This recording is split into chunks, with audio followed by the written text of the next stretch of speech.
So, balik ko sa lahat. So, ito po yung 60cm DTF printer ng Bohol. So, last week, nakapag-run po ito ng 13 meters. So, ito po yung head area ko. After mag-on ng printer, so mag-clean po ako. So, after mag-head clean, so mag-nozzle test po ako.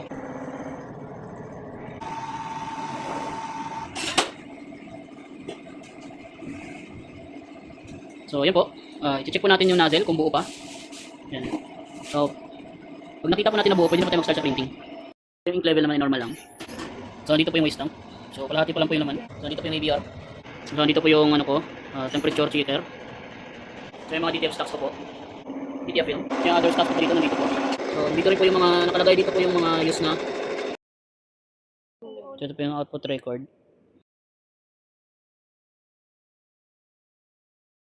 So, yung mga na-consume ko dito na.